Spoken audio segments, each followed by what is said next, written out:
Hello, everybody. Welcome to the Rotoworld Football Show. I am Patrick Daugherty, joined today by Denny Carter, where we will be talking. I really need to change that wording. I always say where we will be talking, and I can barely say it because it's a huge mouthful. I think it works conversationally. You think it works? Well, we will be talking. We'll be taking a spin through the latest NFL news, including the unfortunate situation in Washington's backfield, the strange situation in San Francisco's quarterback room, and the annoying situation in Baltimore's running back group.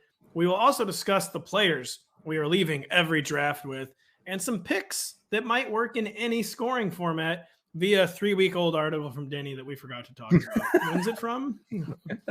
It's from March. Okay, good. All right. That'll still be very evergreen and timely. But first, Denny, you've got a bug in your bonnet, a bee in your bonnet about the way a certain highlight was interpreted over the weekend, and I want you to share your thoughts. All right, so if you're chronically online, like us, like me, then you will have seen the preseason highlight of Tua throwing a deep downfield throw and completing it to Tyreek Hill for a 53-yard gain. This was greeted almost unanimously with negativity. People saw this 53-yard completion and said, hey, look, that's bad. 53-yard completion, it's not good. And I think this is because it wasn't thrown over the top. It was not flown 65 to 70 yards downfield over Tyreek's shoulder so he could catch it on the dead run and then walk into the end zone for a touchdown. And it drove me insane. And actually, it's radicalizing me to become part of the group known as Tuanon. Oh my gosh. So that wasn't you to begin with. We kind of all just assumed you were behind that account. No. Listen, I am and was a Tua skeptic, but this negativity and skepticism has run amok. It's gone too far. The guy completes a 53-yard pass to the fastest guy in the entire league, maybe in league history. And the reaction is, oh, that sucked. Well, you hate to see that. Did Tua ever consider it actually being a good play? Would be my response, because if you're on an NFL roster as a quarterback, you need to be able to hit a 53-yard pass in stride. I mean, Cooper Rush could do that, who was cut by the Cowboys on Tuesday. Will Greer also cut by the Cowboys on Tuesday. He could do that. Has he ever considered hitting him 59 yards in stride, where it would have become an 80-yard touchdown? He should think about that too. If you're listening, think about throwing it further than you can. People have gotten spoiled. So my point is, people have gotten spoiled because they've seen Josh Allen, because they've seen Mahomes and Herbert, J Herbs, launch these unbelievable passes, these freakish passes that travel 65 yards in the air, and sometimes are not even arced. That it's just on a rope, right? It's amazing and it's special, but people see that and they go, well, okay, that's what a quarterback can do. Any quarterback can do that, I guess, right? No, these guys are special, and Tua is not in that class. And completing a 53-yard pass to his deep threat is actually good, I say. Well, you just confirmed he's not special, and if you're not special, you're not anything. You're not good at all. Okay. Yeah, right. No, I hear what you're saying. So, the criticism of Tua, Tom Brady, his arm has really strengthened over the past 5 years somehow. Regeneron. Yes. He could not complete the passes that are required for Tyreek Hill to catch it in stride downfield. He couldn't do it. Okay. He cannot do it right now. And yet he is universally considered very good. And very curious. That's curious to me. The fact that Tom Brady can get away with it, but if Tua doesn't throw a 70-yard pass in stride to Tyreek Hill, then he's a bust. I'm becoming I don't like it. But I have to take this stance if people will continue to put these unreasonable expectations on Tua. It sounds like you think people have Tua derangement syndrome is what you're really saying. Because, man, I've never seen someone get in more trouble for highlights. Yeah. The Dolphins infamously tweeted his very arching camp throw, or a lot of loft under it. And we're even like Tua basically like adding them like the best time to delete this was 1 second ago. And, And the one from the game wasn't nearly as bad, and it wasn't live game action. But I unfortunately agree with the haters. It was a bad play. And that's the final word on that. That's the final word. Wow. Oh my God. You're going to make me become a 2-and-on member. First off, we already know you run the 2-and-on count anyway. So please don't pretend like it's not you. All right. And if the listeners don't know what the two-and-on count is, you really need to check it out. It's one of the best accounts going on Twitter. Denny, last week we began the podcast by talking about Antonio Gibson losing ground in the Commanders' backfield. This week we're beginning by discussing the fallout from the crazy story, the shooting of rookie teammate Brian Robinson. Thankfully, Robinson is already out of surgery. He's out of the hospital. The team is saying he could even play this year. So clearly a humongous setback, but doesn't seem to be like a career derailer for Brian Robinson. Very good news. But in the meantime, we have a back in Gibson who the coaching staff is just like clearly out on. Like they're making him the kick returner. But now he's again lacking compelling early down competition. With Brian Robinson, probably out at least several months.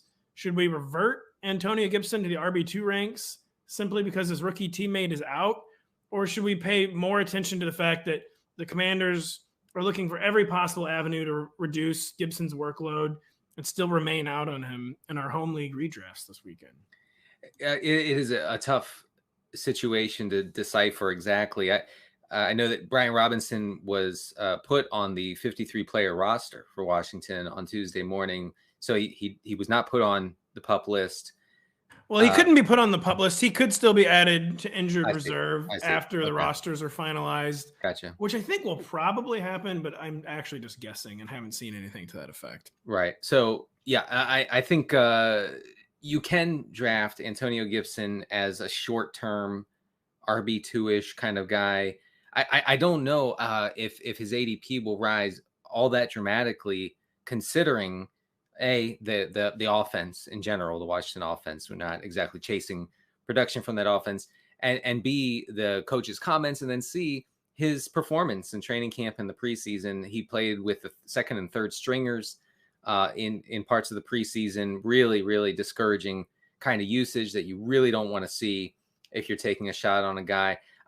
I've seen him go in the 8th round of 12-team leagues, and I think that he's a roster-dependent player. We'll talk in a bit about roster-independent players. I think Gibson is definitely a roster-dependent player. If you are, like I do mostly, if you're fading running backs early on, Never drafted a running back. Gibson makes for, I think, a reasonable target in the 8th round. Yeah.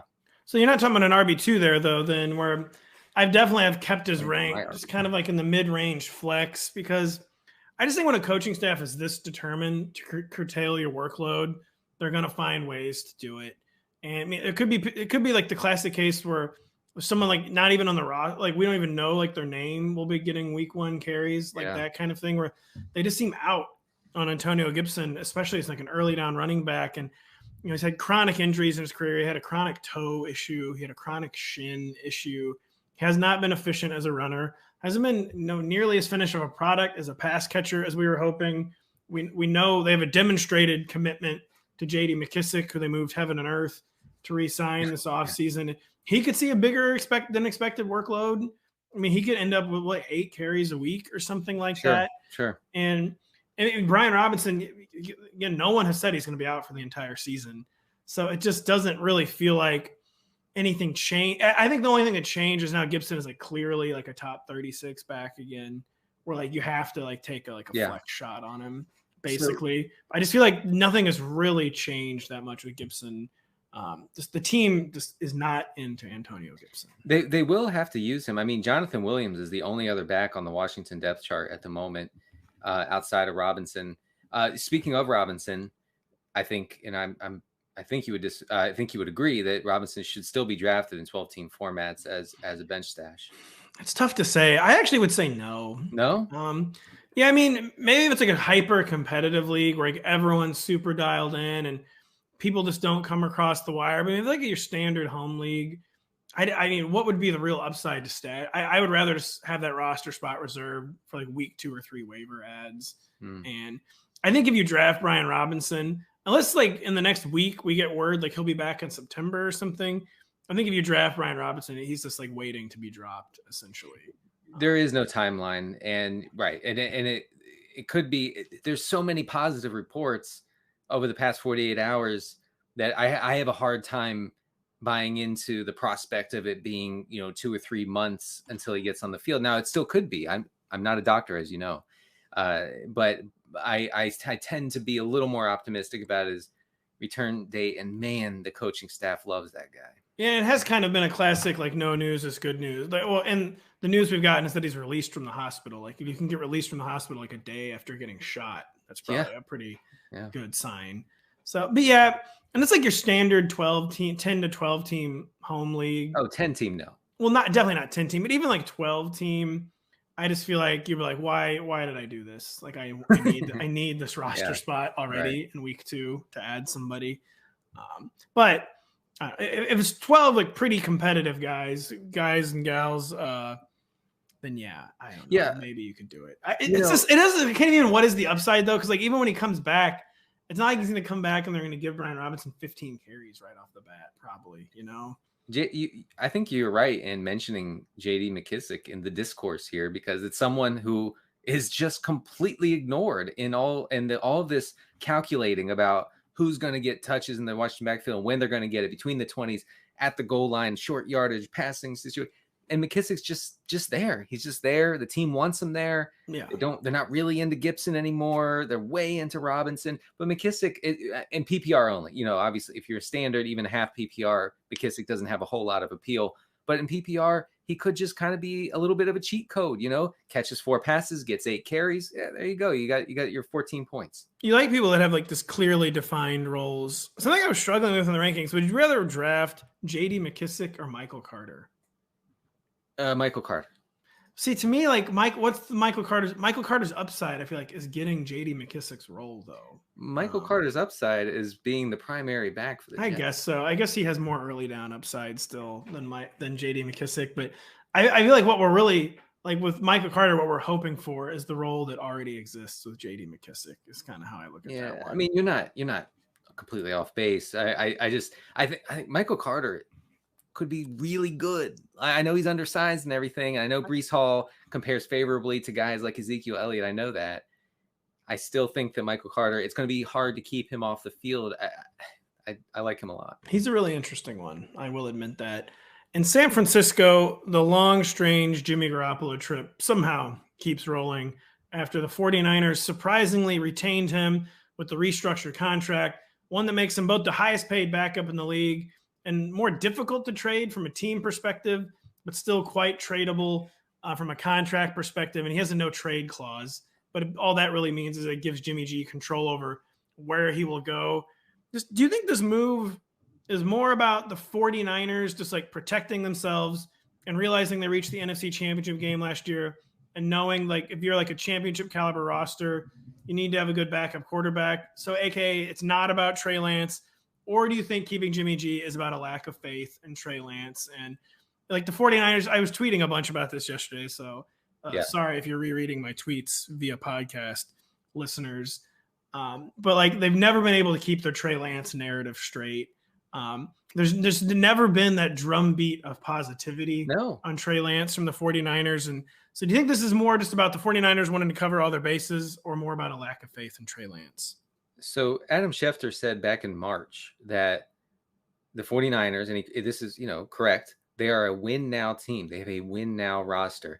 They could have, by many accounts, one of the, elite defenses if everybody stays healthy, especially on that defensive line.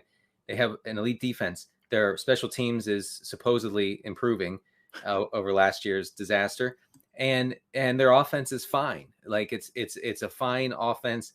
It got to the Super Bowl against the Chiefs, 3 years ago. It has competed, even though it's very conservative and kind of a little bit backwards looking. It's a win now roster, and a playmaker-based offense. They got guys who can make plays. So they need a facilitator at quarterback, right? Yes. And if Trey Lance cannot properly facilitate the playmakers, Deebo Samuel, George Kittle, Brandon Ayuk, others, Mitchell, whatever, Kyle Shanahan is going to pull the ripcord. I promise you that. Like, Jimmy Garoppolo is not just going to sit in street clothes on the sideline if Trey Lance is struggling. I'm not saying that the first time Trey Lance overthrows Brandon Ayuk on the sideline it's game over for Lance. I am saying that a game or two of consistent struggles, of errant throws, of bad decision making, and I don't see any scenario where Trey Lance can just keep his job unquestioned. The media pressure will be on, both locally and nationally, for, again, a win now very good roster that has gotten very far with Jimmy Garoppolo under center. It makes me very nervous about Trey Lance in redraft, although his ADP is not exactly, too difficult to overcome. I mean, he's a 9th, 10th, 11th round pick somewhere. Yeah, I do feel like if you're drafting Trey Lance, you should be drafting 2 quarterbacks. You use the phrase "pull the ripcord." That's most difficult to do at quarterback, but I mean, Kyle Shanahan does it all the time at running back, all the time at wide receiver. I mean, he probably does it all the time on defense, but we don't really pay attention to that kind of thing. But never heard of a defense. Never heard of defense, and he always does it though. Even like his favorites, like guys he trades up for, like Dante Pettis, Trey Sermon. He just wants to play the best players. And I have a lot of Trey Lance thoughts. So, one is like the crazy stat shared by NBC Sports Bay Area's Matt Mayoko was the first one to point out the stat. Trey Lance, not counting the preseason, has attempted 389 live passes since he was in high school. Oh, that's like the craziest. Like a staggering statistic, like a legitimately staggering statistic. I mean, that's like half a season total for some NFL starters. I mean, that a little more than half, but just crazy, like so raw. And I don't understand why, when you have a player like Trey Lance, like the preseason, either use it or lose it. Like, why even have the preseason if you're not going to like play Trey Lance for an entire game? Like, why was Trey Lance just not playing 3 full games this summer? Like, I actually mean this as a sincere point. Mm-hmm. Where give him all the live game reps he needs to get his timing down, even if it's against second and third stringers. Like, what's the worst case scenario? Oh no, Trey Lance grew his confidence. Like, that's bad, right? It's like, you're like, oh, it was against the third string. Yeah, I mean, I guess he could destroy his confidence. Well, that would have been bad. But if that was the case, then so be it. Like, you got to know. Yeah, it's true.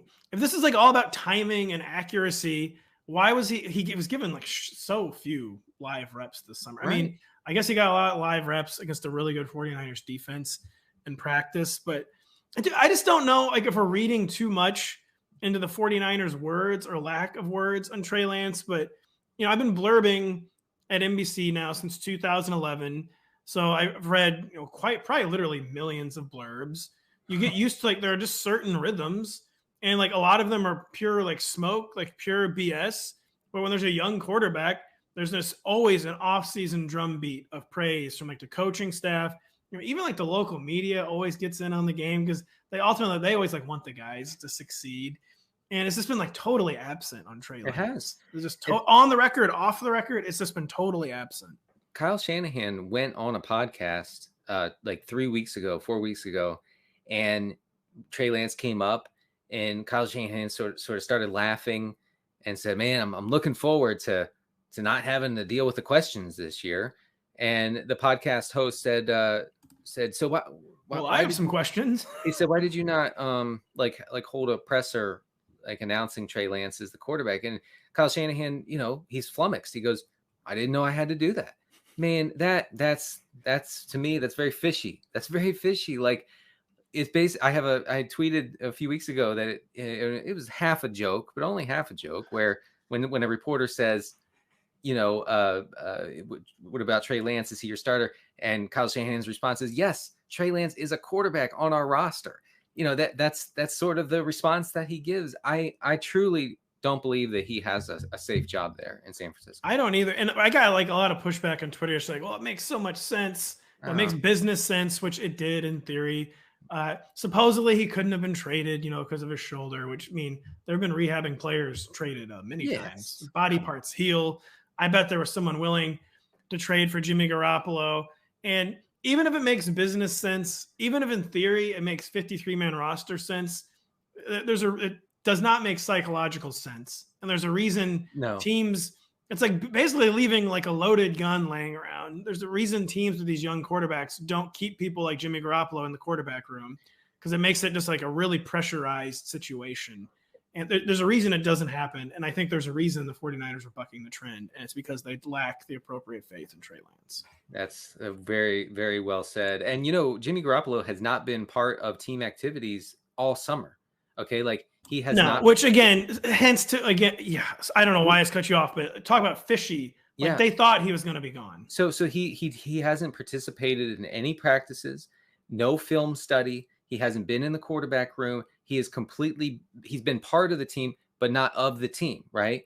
And now he is. Now it's suddenly he's sitting shoulder to shoulder with Trey Lance watching game film. I'm not saying, by all accounts, the relationship between Lance and Garoppolo is fine. There's nothing really. It's not Rodgers and Favre or anything, but it is a situation where, I mean, the pressure on Lance ratcheted up by 100 times, by a factor of 100 with Garoppolo coming back. Yeah, like seriously, like 1,000-fold. And it is almost like too, like after they watch the guy play for an entire summer, Trey Lance, there it's like, maybe we should actually think twice about this. And we could be disastrously wrong, I guess, because Kyle Shanahan not exactly known for following the narrative. So Trey Lance, he'll just come out and he'll just be like the best dual threat rookie since like Robert Griffin or something. Yeah, but perhaps. And he's not a rookie, sophomore.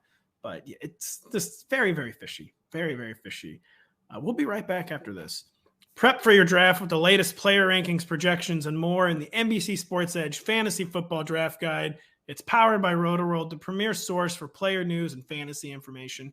Take advantage of our preseason special and get the draft guide for $5 when you use promo code draft guide at checkout on NBCSportsEdge.com/draft guide. Again, that's promo code draft guide for the $5 ahead of this weekend's major draft weekend.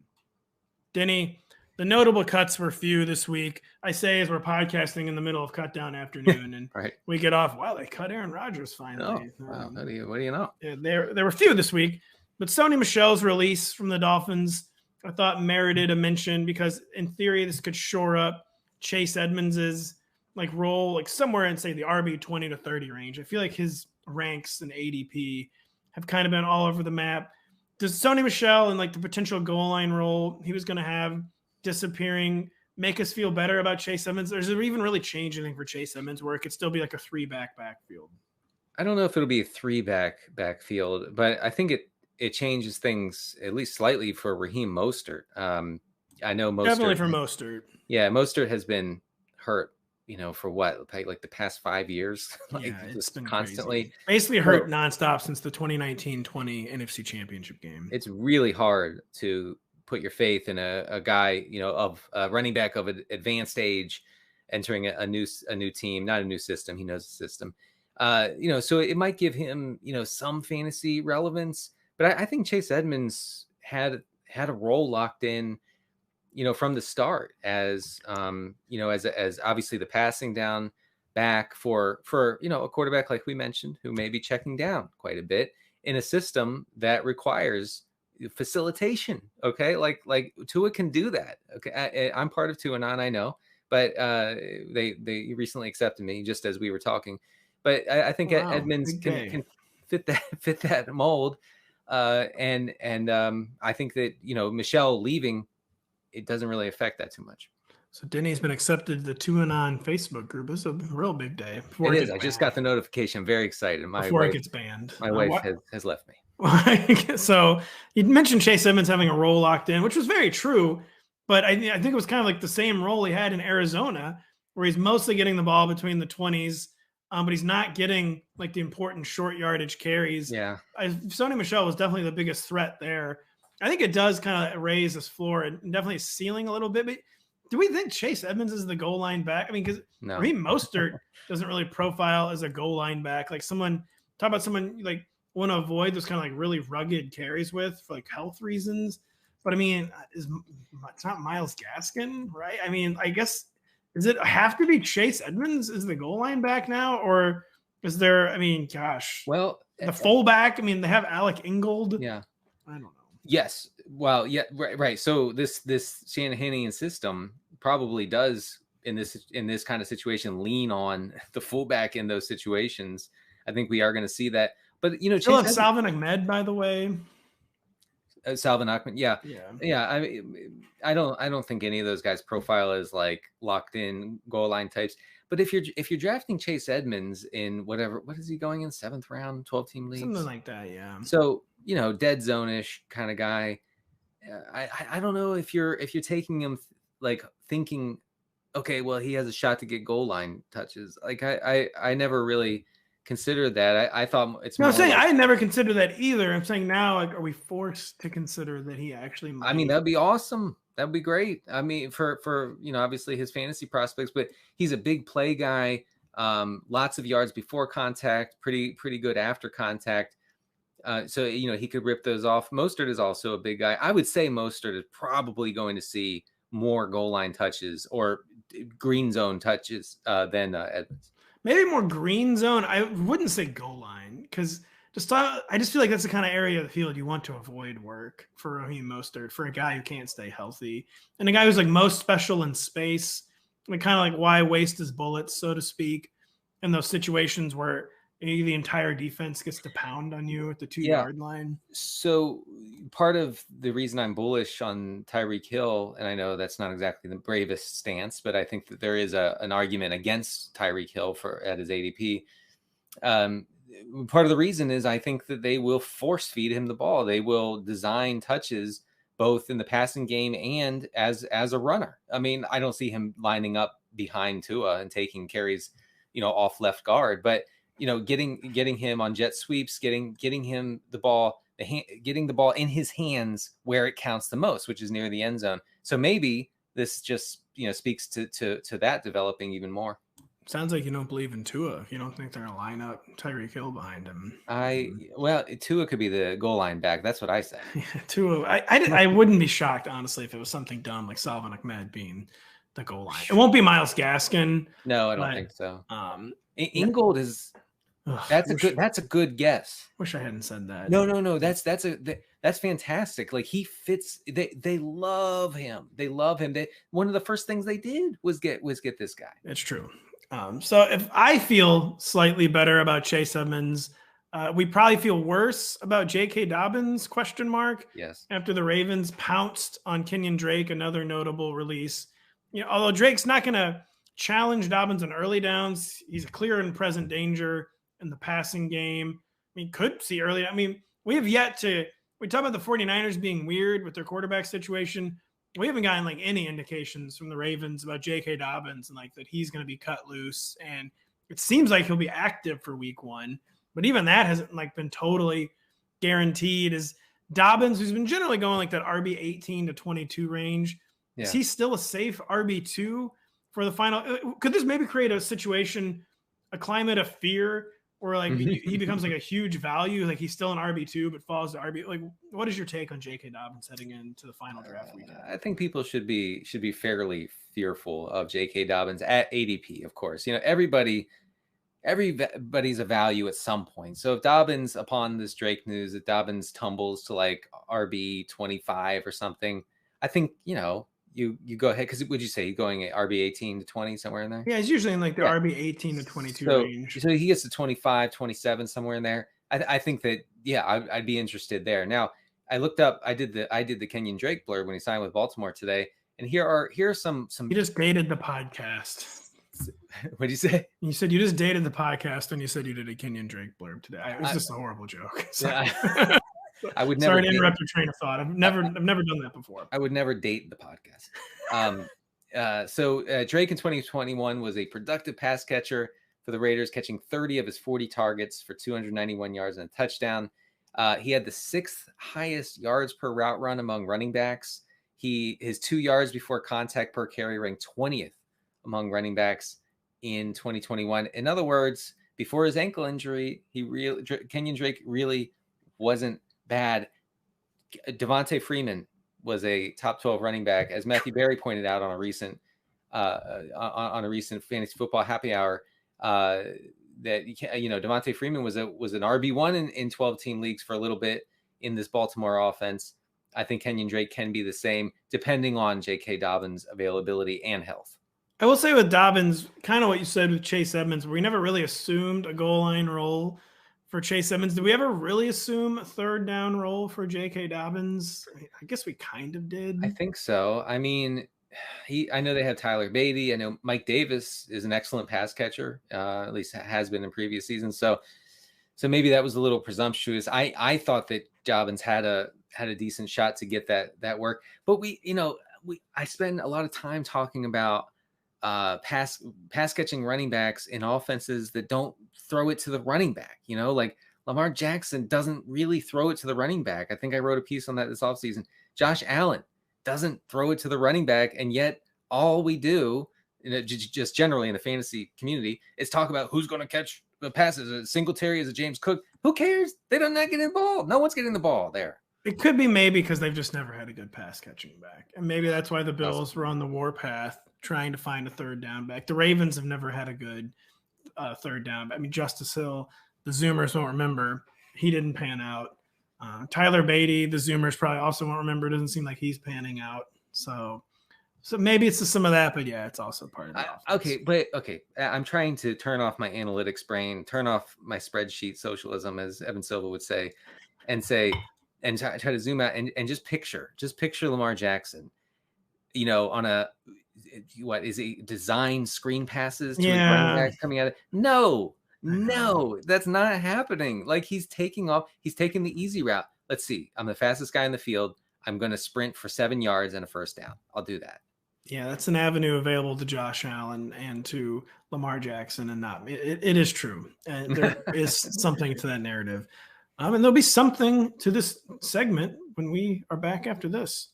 Don't forget to check out Matthew Berry's new show, The Fantasy Football Happy Hour. The legendary fantasy football analyst is back with NBC and Rotoworld, doing what he does best, discussing which sleepers to draft, rolling out his love-hate list, breaking down who to start and sit, and much, much more.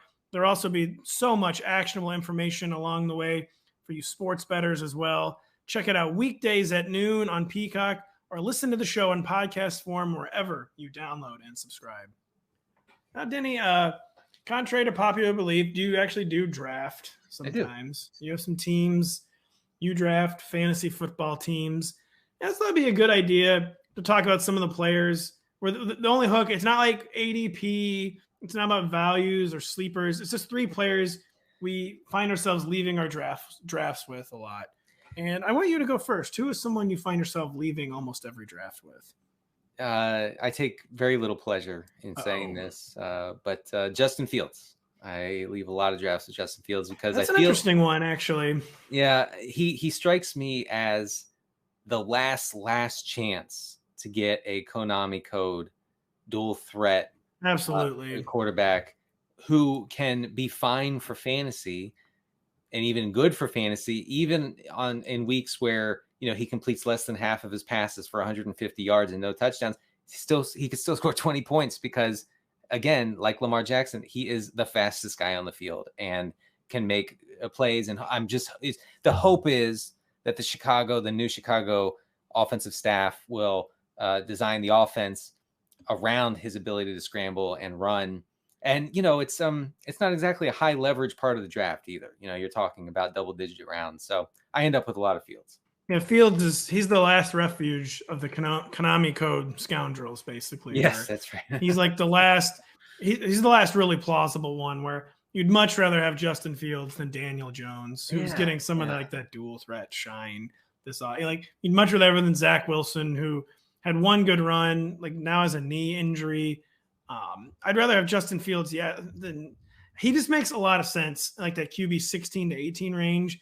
You could make an argument that we should be drafting him instead of Trey Lance, like on that QB 1-2 borderline. Yeah. He had a very good game. Speaking of like playing a lot in the preseason, like building your confidence, he played into the second half on Saturday and had like a massive, maybe it's just the whole first half, and posted a mammoth stat line. Yeah. Justin Fields, like 14 of 16, like 180 yards, 3 touchdowns. Should just be and we hope his coaching staff is at least no longer actively conspiring against him. Yes, right. And he's not been getting, I feel like, nearly the amount of buzz he should be getting for his skill set. I mean, I think that 1,000 yards rushing is within the range of outcomes. I don't know about that. And the Chicago offense that they won't have any other choice. I don't see any other choice. If they're going to move the ball, it has to be through him. He's their best player by far. Well, there's only been 3, I think, 1,000-yard quarterback rushing seasons in NFL history. Make it 4. Maybe that's, but like, it was so weird that he did not have designed runs last year. Just straight up malpractice. And I did forget, I think he had 420 rushing yards in only 12 games last year. So like 800, I say 1,000's a stretch, but 700 to 800 actually could be in play. All right. Yeah. Well, we'll check up on that stat. Should we be drafting Justin Fields or Trey Lance? Just like straight up. Like forget ADP and all that. I mean, I'd still straight up. Yeah, I'd still rather have Lance. I mean, I think you have to. He's surrounded by a great offense. I'm way into Lance. One more thing about Fields. Sharp Football Analysis has a great strength of schedule measurement, and the Bears have the 4th easiest schedule per that analysis. And so I think they will have some soft matchups. The Bears defense is not going to be very good, so you could have a high volume of offensive snaps. I think it could work out for Fields. So Denny, now I have to say a player, and kind of really don't want to because the first it's DJ Moore. Okay, taking a lot of DJ Moore for I believe the 3rd straight season. Yeah, and I'm not entirely help me construct the case, but thankfully not usually as my wide receiver 1, but like hammering DJ Moore basically is my 2nd wide receiver in like the 3rd round. Maybe in some home leagues he'll even fall like the 4th round. This has been absolutely hammering him in like the 3rd round as my 2nd wide receiver because it's as sad as it is. I mean, Baker Mayfield is the best quarterback he's ever going to play with. I just think I viewed him as like the next Stephon Diggs for 2 years now. And I just don't think any of that has gone away where he's a guy who can just dominate and compile underneath, but also make explosive plays down the field. It's not the target competition is not good. Like Christian McCaffrey, it was going to command 1 million targets if he stays healthy, but I feel like it's like good target competition for DJ Moore because of how much defensive attention Christian McCaffrey will occupy as a pass catcher, like that frees up space for DJ Moore to operate. And I just like it's a much weirder year than normal too at receiver, where I don't think receiver is nearly as deep with sure things as it is some years. And he's going in like the Deontay Johnson, Terry McLaurin, Jalen Waddle, Mike Williams, DK Metcalf zone. And I just think he's almost like 1,200 yards in his sleep with DJ Moore. He's not going to keep scoring 4 touchdowns the rest of his life. And I just love DJ Moore as my wide receiver too. So last year, catching passes from Sam Darnold, who was miserable on every level, and a dead-armed Cam Newton, DJ Moore was 16th among receivers in yards per route run and 5th in targets per route run. I mean, that's actually insane. He has proven time and again as a guy who gets open, commands targets, and does a lot with those targets when he gets them, like efficient and gets open. His metrics are off the charts every year. I'm with you. I mean, I think those receivers you just listed, DK Metcalf and well, maybe not Sutton, but I do really like Moore. And you know, I would describe him as a roster independent sort of pick because he can easily be your wide receiver 2, and if you go 0 RB, he can be your wide receiver 3, which is pretty cool. And I just think he's just like a classic making the leap candidate still. Would anyone really be surprised to be finished as a wide receiver 1? No, I wouldn't. So God help me. Yeah. Still all in on DJ Moore. Denny, who are you all in on? Who is the second player you cannot stop drafting? Tyreek Hill. I mentioned him a minute ago, and him going after Debo is curious to me because Debo, everything broke right for Debo last year.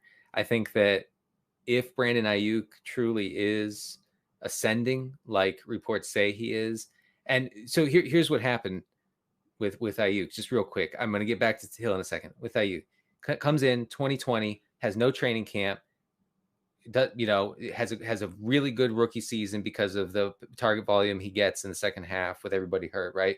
So he thinks, okay, well, this is how you do it. You don't need to prepare. He comes into 2021 not prepared. The coaching staff sees it. He's in the doghouse. He eventually gets back in shape, gets his mind right, gets into the game, and excels once that happens, right? So now he knows. Now he knows how to prepare, how to be a professional football player. So now I think that he can continue that.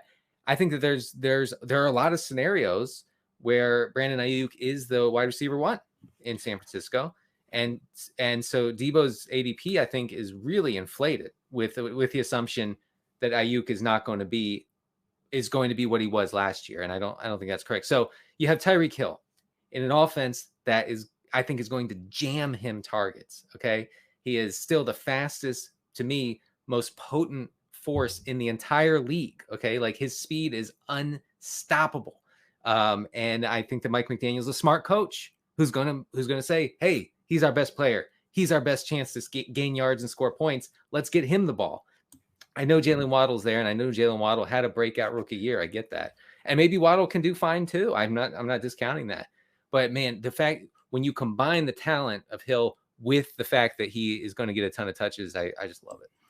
I have like almost too many thoughts because like we're yo-yoing between the 49ers I know. and Dolphins. But so you say now Brandon Ayuk knows how to be a professional. I will also say now the 49ers coaching staff knows what Deebo Samuel is truly capable of. And like that genie like doesn't go back in the bottle, basically. And like we talk about like the ascending Brandon Ayuk, he was like top 10 or 12 almost in yards in the second half of last season. And that still didn't really dent Deebo Samuel. And we now know we could be getting a passing downgrade with Trey Lance, but you talk about a smart coaching staff in Miami. We just assume they're smart because they're Shanny disciples. We don't actually know if they're smart or not. Whereas we do know Shanny is smart. And I just can't see Shanny like backing off the Deebo commitment, who just like makes plays in like more ways than almost anyone else in the NFL. So I'm not too worried about Deebo. I mean, Deebo, the reason why tight wide receiver 5'6" could be weird for Deebo is maybe like touchdown regression, and it's maybe like the play volume craters. I don't know if it's more about. I'm not really necessarily worried about Brandon Ayuk because I understand like the overall efficiency of the offense with Trey Lance potentially being like a really bad passer, and as in Miami, like all that makes sense about Tyreek Hill, but the role you're describing is the role that Jalen Waddle like already totally excelled in, and the role that we know Tyreek Hill is better at than anyone in the NFL is being like a downfield streaker. And we also, as we discussed earlier in the show, Tua Tagovailoa just isn't Patrick Mahomes with that role. No, so I kind of understand the Tyreek Hill IDP is what I'm saying. So I wanted to touch on the Mahomes factor because obviously that's like the elephant in the room. Like, okay, he's not catching passes from the best quarterback in the NFL. I know people on Twitter would push back on that and say Mahomes is not even a top 10 because he hasn't won a Super Bowl in 3 years, but which is something. We already know that Tyreek Hill can excel statistically without Mahomes because he did it with Alex Smith. It's true. With one of the weakest armed quarterbacks in modern NFL history. I just think sometimes I just try, like I said, I try to turn off the spreadsheet in my mind and say, this guy's really good. I just want to get him wherever I can. It's a fair take. And Tyreek Hill, very, very good proven good football player. Like you said, he was not a Mahomes creation. So no. It's going to be interesting. Tyreek versus Jalen Waddle, I feel like will be kind of an interesting fantasy debate as the season goes on. And definitely Deebo, because talk about a season, that does not seem repeatable. But I do just think he's like a special player. But gosh, just so many different variables for the 49ers. Who's your second player? Second player, Denny, is Ramondre Stevenson. And I don't know, is this me getting hype beasted? Is this me just like only reading summer headlines? Is this me having him in my dynasty league and being obsessed with him and having a vested interest in him taking a step forward this year? It's tough to say.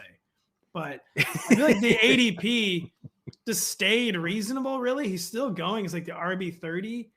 And it's just like a no-brainer shot for me to take. And sometimes I will admit I've ended up with him as my RB2, which is not ideal. You don't really want that. I mean, it could work, but Ramondre Stevenson, like if he's available to you as an RB3 and like the range of say Chase Edmonds, Kareem Hunt, Tony Pollard, maybe Devin Singletary, maybe Rashad Penny, or even like Dameon Pierce. I just feel like it's like a no-brainer, or a guy who can make plays in seemingly every phase.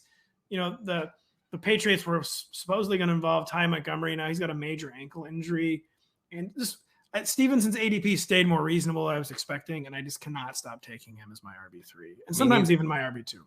We can definitely agree here, and I relate completely with everything you just said. And I'm not looking forward to the week. Maybe it'll be week 1 even, when Damian Harris trips into the end zone twice, and people on Twitter will say we will have to endure that because it is going to happen. It really is. Stevenson is the backup, and Damian Harris is.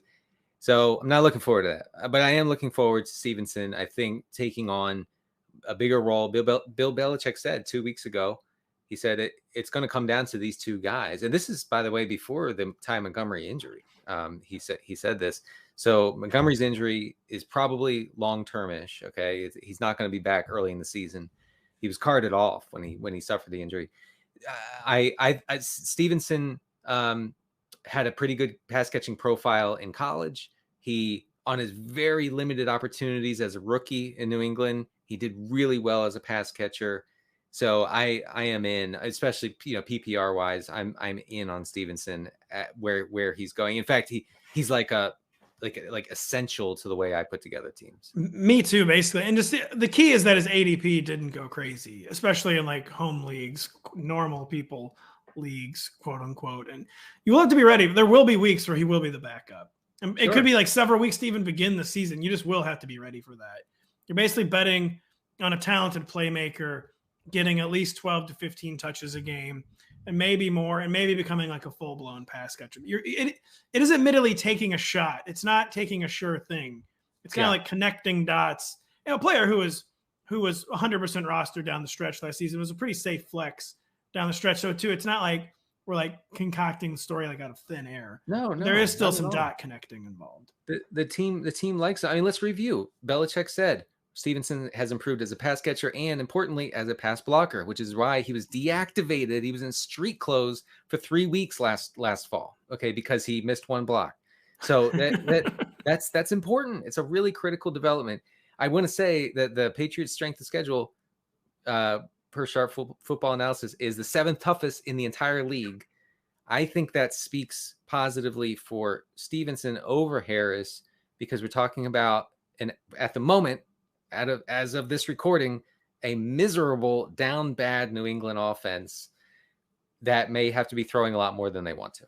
And just real quick, circling back to the Bill Belichick praise, as we've discussed extensively on the show, he never, ever praises his own players. He only praises players who intercept Tom Brady.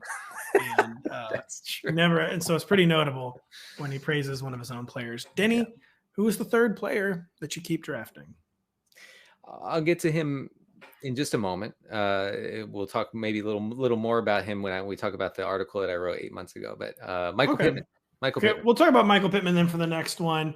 My third one, I mean, beyond like flyer types where I keep drafting Josh Palmer over and over again, Keenan Allen is aging. I just don't believe in Michael Williams. I still just believe Michael Williams is best suited to be like a role-playing number 2 deep threat, a very good role-playing number 2 deep threat. But I think like the target commander that he was at times last season just isn't really who he is. And, he's kind of injury prone. Why are you being so formal? Why are you calling him Michael? Michael Williams. I like word-based humor, where I think it's funny to like say someone's full name. I don't even know if his real name is Michael. I think it's just Michael. It's Michael. But I'm going to get in a lot of trouble for fading Michael Williams, by the way. Stop saying Michael Williams. Going to get a lot of trouble for fading Mike. I love Josh Palmer just because that offense really needed a third target. Chargers taking a lot of Paris Campbell, but player who's like actually being drafted in every league. And I wish this weren't the case. It makes me feel like a normie, like a noob. But I keep taking Dalton Schultz because he's someone whose ADP I feel like has remained very reasonable. And he's someone I feel like after him at tight end, you're just kind of like out of sure things. Like, I don't know if TJ Hawkinson's a sure thing with his vastly increased target competition this year. I don't know if Dallas Goedert's a sure thing because It's still a run-based offense. No, don't say that. I have more Goddard than anybody. It's still a run-based offense, and they've got, talk about a targets commander. And A.J. Brown. It's been a very positive camp for Devontae Smith. I just think like the story of Dallas Goedert's career could remain the same, where he's the tight end one, but like the volume just isn't quite steady enough for him to surpass someone like Dalton Schultz. Then it's Zach Ertz, Dawson Knox, et cetera, et cetera. The Cowboys need targets so badly. They're lacking places to send the ball right now. They've loved Dalton Schultz forever. I mean, this is the team that featured him over Blake Jarwin to break every fantasy manager's heart. And I just think no one wants to take Dalton Schultz because it's Dalton Schultz. But I've just kind of like loved getting him in, I don't know, like the 7th, 8th round. More like 6th or 7th is actually where he's going. And yeah, I like to get the safety of Dalton Schultz. I think he has a very, very high floor at tight end. I think a high floor is the right way to put it in a Dallas offense that just doesn't have a whole lot of target competition outside of CeeDee Lamb. I see you were talking about like your last chance to get that high floor. Yeah. Sorry. Not like the last chance to just lock in guaranteed targets. So I see that last chance as Goddard. I actually do understand the Goddard argument too, but there's just a lot of variables in that Eagles offense still to me. Volume wise, I wouldn't say Jarwin, but Blake. Wait, who are we talking about? We're talking about Dalton Schultz. Dalton Schultz. Blake Jarwin, he's retired. He's not an investment banker. When we're talking about target volume, obviously Dalton Schultz has the edge there. Also, Schultz seemed to have more hype behind him, more steam, as the kids are saying, back in like June and July when sickos were drafting. But I'm pretty sure in more casual leagues, you could get Dalton Schultz in like the 8th round, which is pretty good. They don't want to take him, understandably so, because the ceiling isn't really there, but the floor is like unreasonably high, I feel like. And he's the number 2 target right now for the Cowboys. Is that actually even debatable? I feel like he's got to be considered the locked-in number 2 target for this offense. Probably. I kind of wanted to say, at the moment, without Gallup, I wanted to say Tony Pollard, but you're probably right. Yeah, it's got to be Dalton Schultz. And I don't know. I'm sorry if you're listening and very disappointed that you thought I was hipper and smarter. It's right. It's a boomer pick. It's a boomer pick. It's okay. It's boomed. Business is booming. We'll be right back real quick after this to talk about Denny's article. Just a reminder, if you don't have the NBC Sports Predictor app, go download it now. The contests are free and easy to play, and you have a shot to win thousands by predicting what will happen in Major League Baseball, on the NASCAR circuit, in the Premier League, and much more. And our Sunday Night Football contest, Sunday Night 7, will return for the start of the NFL season. Download the app today for your chance to win big. See, Denny, we'd spend so much time talking about zero RB, hero RB, certain kind of builds, certain kind of leagues. You did an article recently on players who work in just every format, every kind of build. Mm-hmm. We won't go through all 5.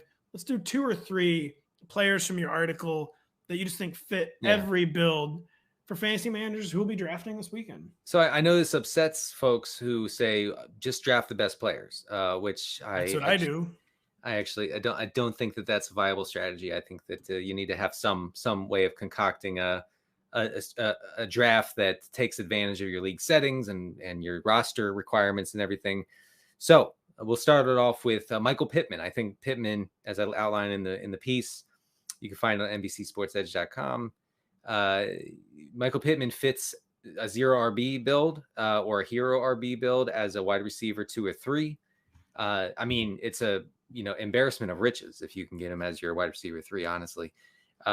And I think that he suffices as perhaps even a wide receiver 1 for a heavy running back build for a team that takes running back in 2 or 3 with the first 2 or 3 picks in the draft.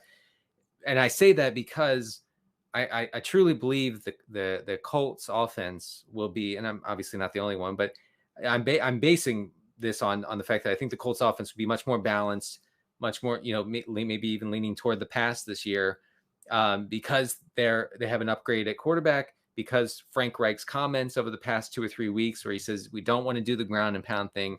We want to attack through the air. They have a super soft schedule. Everything. And Matt Ryan has a history of peppering his number 1 target with targets, except for touchdowns. But you know what? I can't worry about touchdowns. I cannot. And Pittman was fine last year. Like, yards per route run and targets per route run, things of that nature. They were good. They're not great, but good, catching passes from Carson freaking Wentz. So I do really like him no matter how you build your team.